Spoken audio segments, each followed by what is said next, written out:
बाणी सुन रहे थे।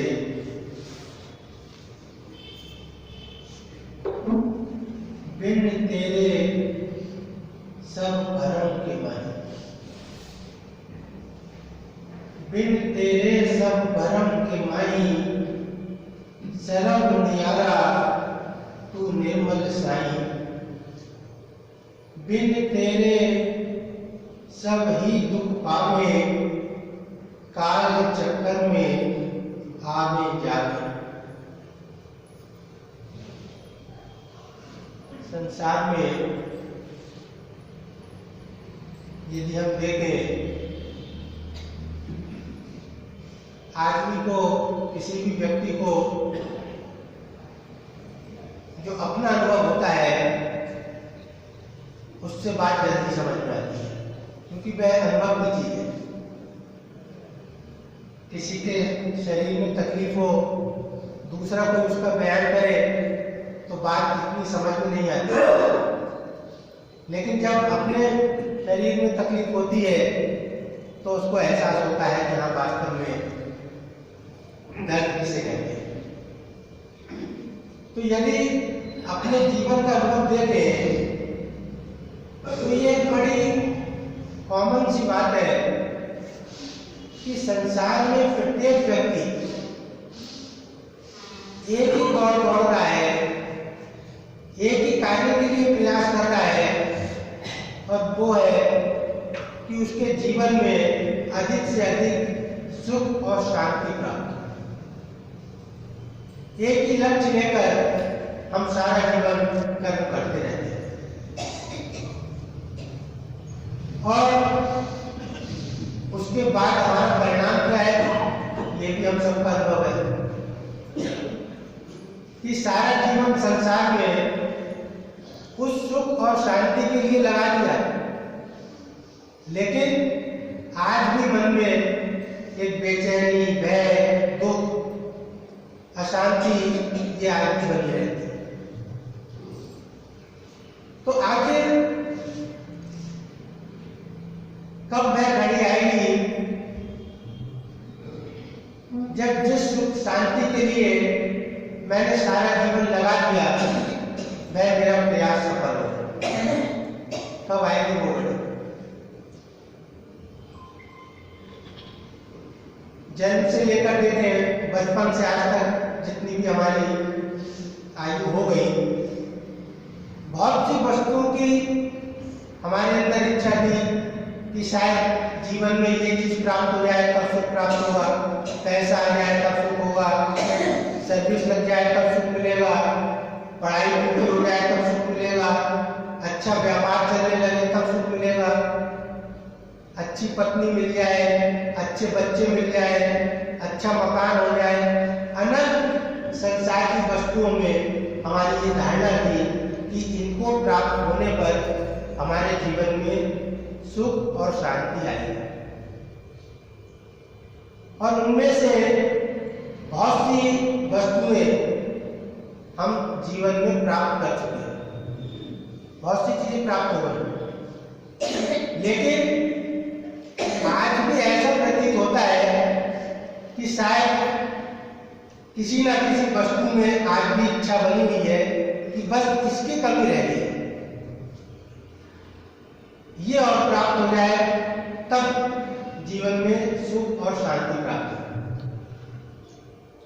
और इसी चक्र को लेकर ये सारा जीवन हमारा कट गया और आगे भी इसी मार्ग पर चल रहा है। एक इच्छा पूरी होती है, दूसरी खड़ी हो जाती है। एक समस्या दूर होती है, दूसरी समस्या सामने कुछ न कुछ आ जाती है। और हम सारा जीवन अभी तक यही समझा और आगे भी यही समझकर जीते रहते हैं कि शायद ये और कमी पूरी हो जाए तब सुख मिलेगा, ये और समस्या दूर हो जाए तब सुख मिलेगा। ना वो कमी पूरी होती है और ना वो समस्या दूर होती है कभी जीवन में। और इनको पूरा करते करते एक अनुभव और है, और वो अनुभव क्या है कि शरीर पूरा हो जाए और बढ़ी रहे इस तरह। संसार पर तो इच्छाएं पूरी करते करते सारा श्रम लग गया और आज हम उम्र की किस दहलीज पर आ गए कि अपना शरीर ही एक समस्या बनकर खड़ा हो। ये हमारी स्थिति है। कोई व्यक्ति एक संत के पास गए कि महाराज सारा जीवन संसार में सुख की तलाश करता रहा, कर ही रहे हैं, सारा काम सुख ही कर रहे हैं, लेकिन आज तक जो है ना वो सुख मिला ना शांति मिली। एक समस्या खड़ी होती है, दूसरी खत्म होती है, दूसरी खड़ी हो जाती है। तो कब ऐसा दिन आएगा कि मेरी सारी इच्छाएं पूरी हो जाएंगी और कब ऐसा दिन आएगा कि इन समस्याओं का अंत हो जाएगा।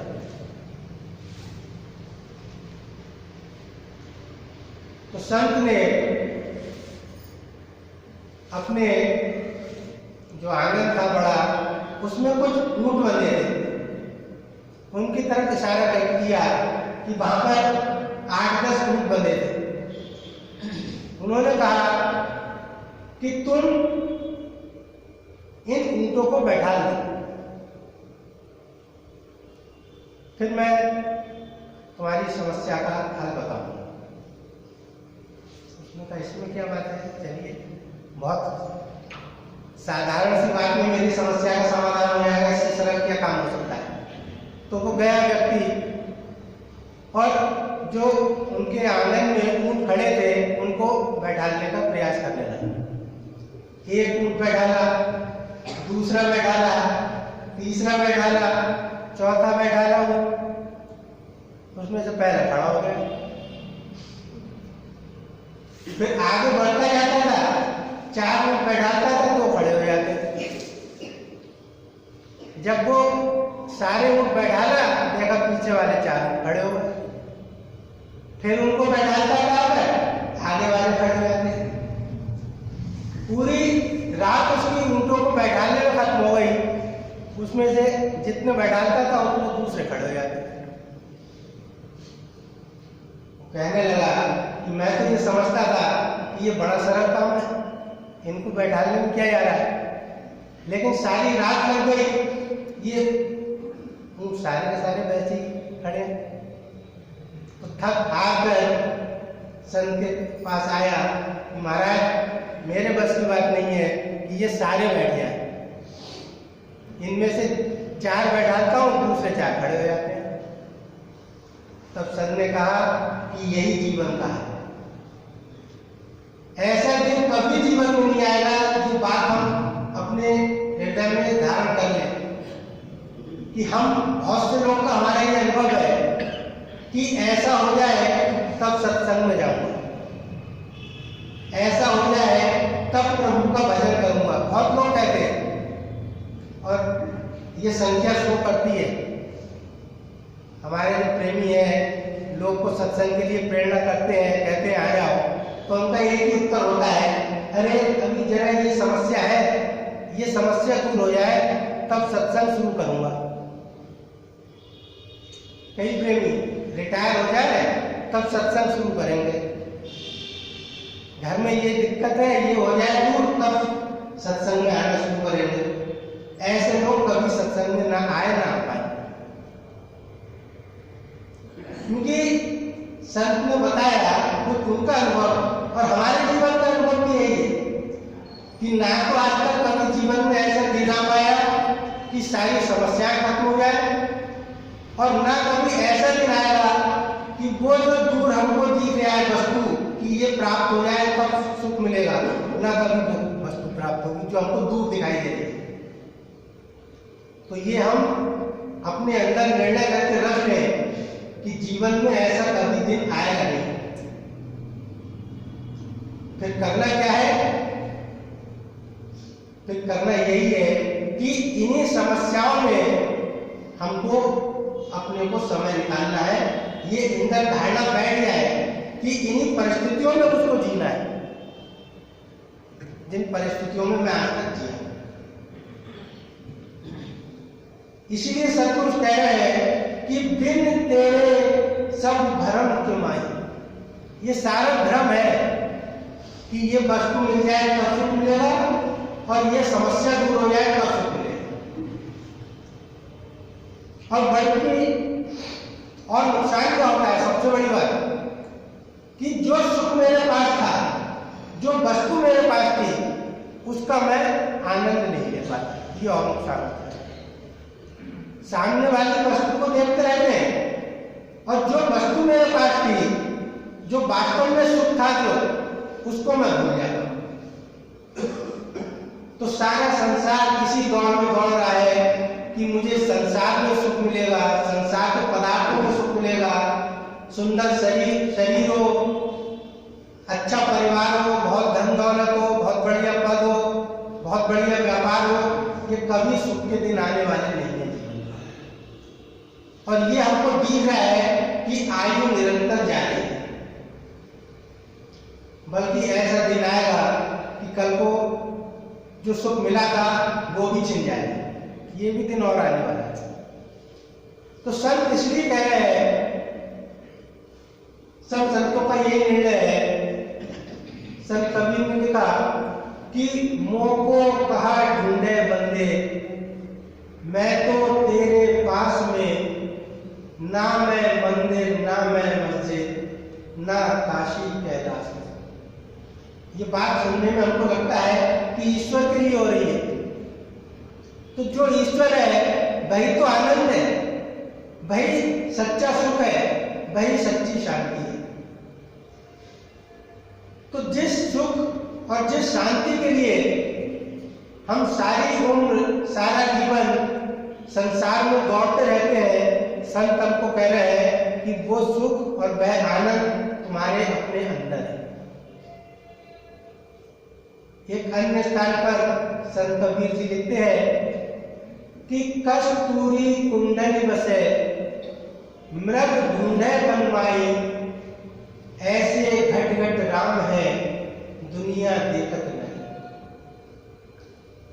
वह सुख का स्रोत कहते हैं, जो कस्तूरी मृग होता है, उसकी नाभि में कस्तूरी होती है और बड़ा सुगंधित वह पदार्थ कहलाता है।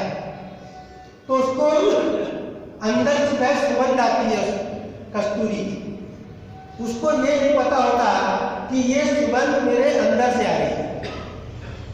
और होता क्या है, वह समझता है कि ये सुगंध कहीं बाहर से आ रही है, और फिर उसके पीछे दौड़ता रहता है। सुगंध आती है और वो सुगंध के पीछे दौड़ता रहता है। तो जो चीज अंदर है वो बाहर कहां से मिलेगी? तो सारा जीवन बस उस सुगंध की दौड़ में दौड़ता रहता है, जो वास्तव में अंदर की वस्तु उसकी तरफ नहीं जा पाती।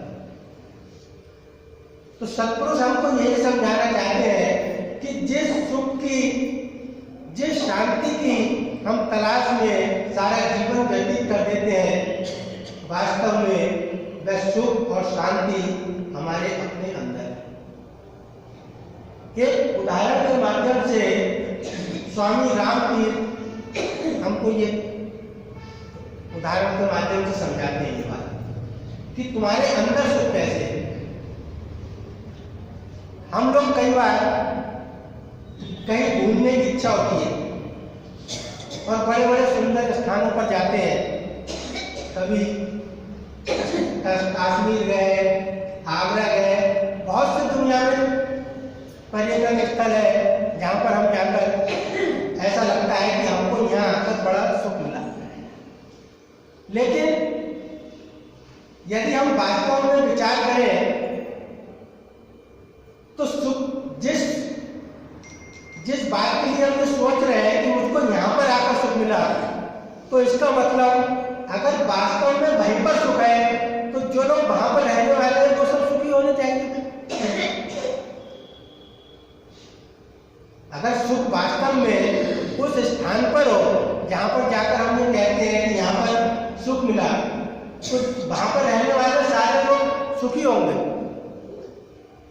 जिस वस्तु के प्रति हमारी ये धारणा है कि ये वस्तु प्राप्त हो जाए तब मेरे जीवन में सुख मिलेगा, तो संसार में ऐसे बहुत लोग मिल जाएंगे जिनके पास वह वस्तु है, तो इसका मतलब उनके जीवन में सब सुखी सुख है।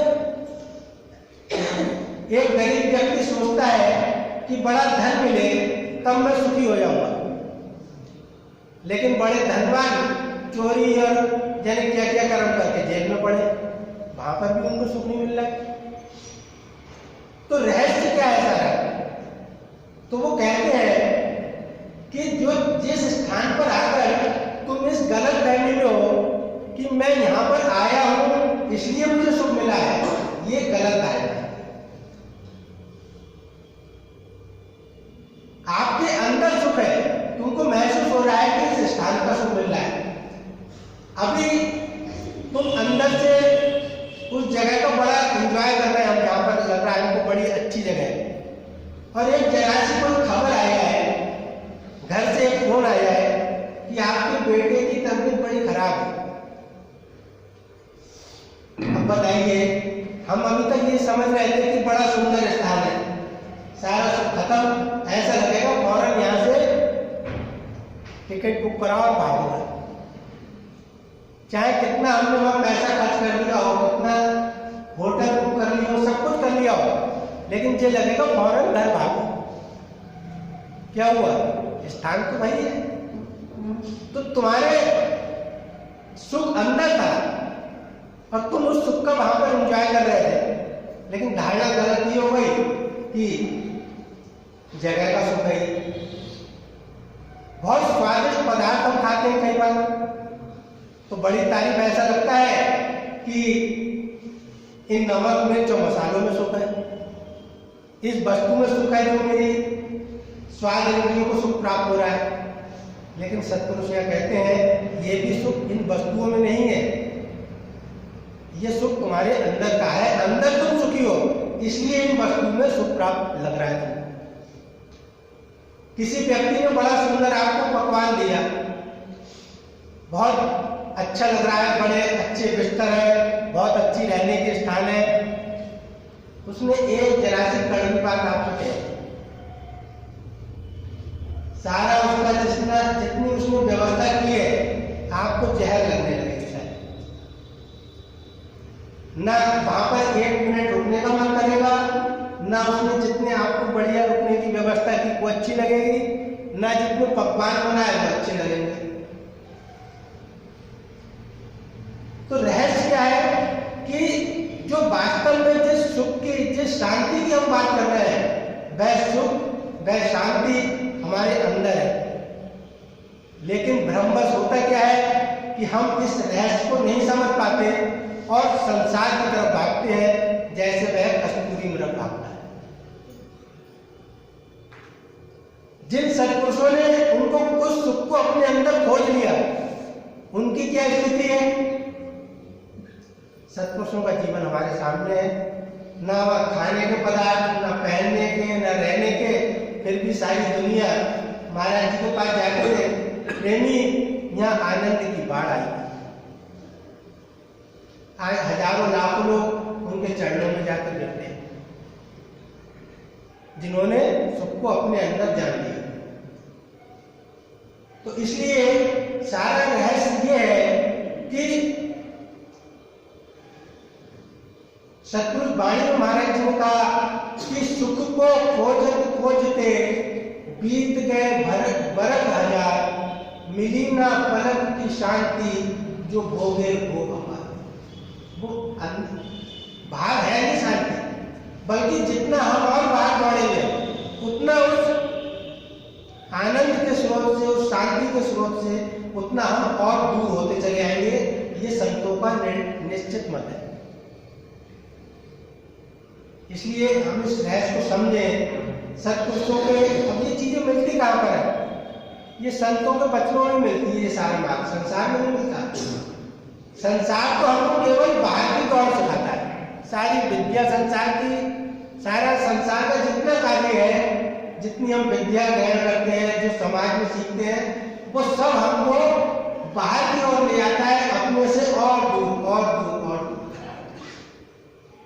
और जितना हम अपने से दूर होते जाते हैं उतना ही जीवन में दुख, अशांति, बेचैनी, भय, पाप, ये सब उतना और बढ़ता जाता है। अगर हम वास्तव में सच्चा सुख और शांति चाहते हैं तो हमको लौट के अपने अंदर ही आना पड़ेगा, जो वास्तव में जीव के सुख और आनंद का स्रोत है। तो सत्पुरुष बार बार यही कहते हैं, वाणी के माध्यम से, शास्त्रों के माध्यम से कहते हैं। देखिए रामायण में कहा कि सुनो खगेश हरि भगत बिहाई, सुनो खगेश हरि भगत बिहाई, जे सुख चाहे आन उपाय। जो ईश्वर की भक्ति को छोड़कर संसार में अन्य उपायों में, संसार की अन्य वस्तुओं में सुख चाहते हैं। और एक चीज तो सबके अंदर है, एक धारणा तो सबके अंदर प्रबल बैठी हुई है कि जितना अधिक धन होगा उतना अधिक सुख मिलेगा।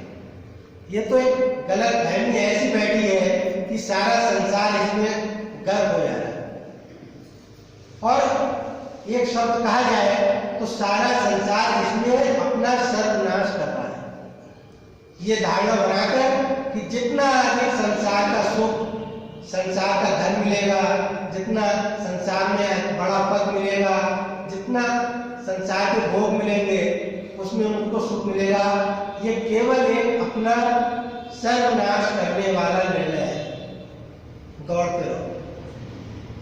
जिसको वास्तव में सत्पुरुषों के वचनों में विश्वास आ गया, उसकी ये दौड़ शांत हो जाती है और वो आगे चलकर उस सुख की, उस शांति की प्राप्ति कर सकता है, जिसको वास्तव में, जो वास्तव में सच्चा सुख है, जो इस जीवन का लक्ष्य है।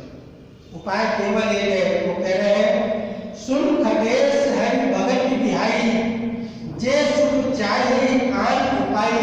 जो अन्य उपायों में सुख चाहते हैं, अन्य संसार की वस्तुओं में, उनके लिए क्या कहा? 63 महासिंधु बिनु तरनी। सट कहते हैं दुष्ट को या मूर्ख कहते। ऐसे मूर्ख लोग, उनको क्या करना चाहिए? महासिंधु बिनु तरनी। ऐसे जो महासिंधु है, महासागर है, उसको बगैर नाव के तैरकर पार करना चाहते हैं। जो लोग ईश्वर भक्ति को छोड़कर संसार के पदार्थों में सुख और शांति की तलाश कर रहे हैं, वह उन मूर्खों के समान है जो एक महासिंधु, जिसका कोई पार नहीं है, उसको चाहते हैं कि मैं इसको तैरकर पार करूं। उनकी वही स्थिति है। और हम भी उसी दौड़ में लगे हैं, उसको तैरकर पार करना चाहते हैं और रास्ते में डूब कर हमारी मृत्यु हो जाती है। ये हम सबका हाल है, यही हम संसार देखते हैं। तो एक ऐसे महान सत्पुरुष हमको प्राप्त हुए योगी कि हम इन बच्चों को समझें और जो व्यर्थ की हमारी दौड़ है उससे बचने की कोशिश करें, ताकि जीवन में सही सुख और शांति प्राप्त हो। ओम ब्रह्म सत्यम। पूज्य।